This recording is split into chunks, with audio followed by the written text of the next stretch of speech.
Depuis plusieurs années, NTD suit de près le prélèvement d'organes forcés sur des personnes vivantes mené par le Parti communiste chinois.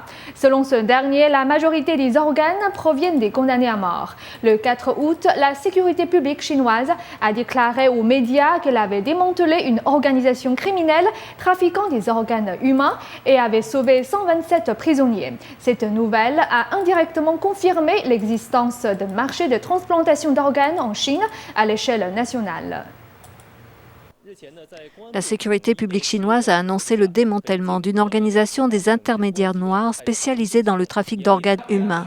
Des actions de démantèlement ont été menées fin juillet dans 18 provinces et villes, incluant Pékin, Hebei, Anhui, Shandong, Henan et Shanxi. Au total, 28 intermédiaires noirs démantelés, 137 personnes arrêtées dont 18 médecins illégaux et 127 prisonniers sauvés qui étaient en attente du prélèvement forcé. C'est la première fois que le PCC reconnaît publiquement l'existence d'un marché de transplantation d'organes, alors qu'en 2006, NTD avait déjà commencé à exposer des faits relatifs. Le PCC n'a jamais admis des prélèvements d'organes forcés. Il s'agit d'une toute première fois qu'il cite le terme de prélèvement d'organes dans les médias officiels. Nous remarquons qu'il est de plus en plus difficile pour le PCC de nier le fait face aux accusations. Il a dû se trouver un bouc émissaire pour se blanchir. Classé deuxième au niveau mondial dans le nombre total de transplantations d'organes, le PCC a toujours déclaré dans le passé que les organes transplantés en Chine proviennent des prisonniers exécutés et également des donateurs volontaires. Il est très difficile pour des bandes criminelles d'opérer indépendamment sur les transplantations d'organes car il lui faut un cadre, c'est-à-dire des hôpitaux affiliés soit au gouvernement, soit aux militaires, soit à la police. Le transport des organes requiert la rapidité et une conservation efficace. Des moyens de transport ordinaires ne peuvent pas satisfaire ces exigences.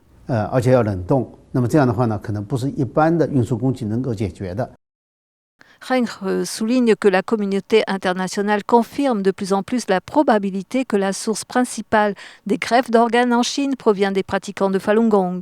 Certains pays occidentaux ont même déjà mené des enquêtes privées à ce sujet. Le PCC est donc soupçonné de se trouver un bouc émissaire en réponse à la pression internationale. Le PCC cherche à s'en sortir et à ne pas assumer sa responsabilité. Pourquoi ces réseaux criminels ont pu être démantelés? Il est très probable que les personnes impliquées dans l'enquête font elles-mêmes partie de ces réseaux et ont dû en sacrifier une partie avant de se blanchir. Dans le livre intitulé « Organes national » publié ce juillet, plusieurs autorités du domaine médical ont analysé le phénomène de l'abus de la transplantation d'organes sous l'emprise de l'appareil d'État en Chine. Arthur Kaplan, l'un des 10 personnes les plus influentes dans le domaine de la science et de la technologie, directeur du Centre de biotique à l'Université de Pennsylvanie aux États-Unis, a mentionné dans le livre que le phénomène de tuer pour satisfaire à la demande des greffes est très répandu en Chine. Et de plus, ce crime se poursuit toujours d'année en année. Nouvelle NTD, New York.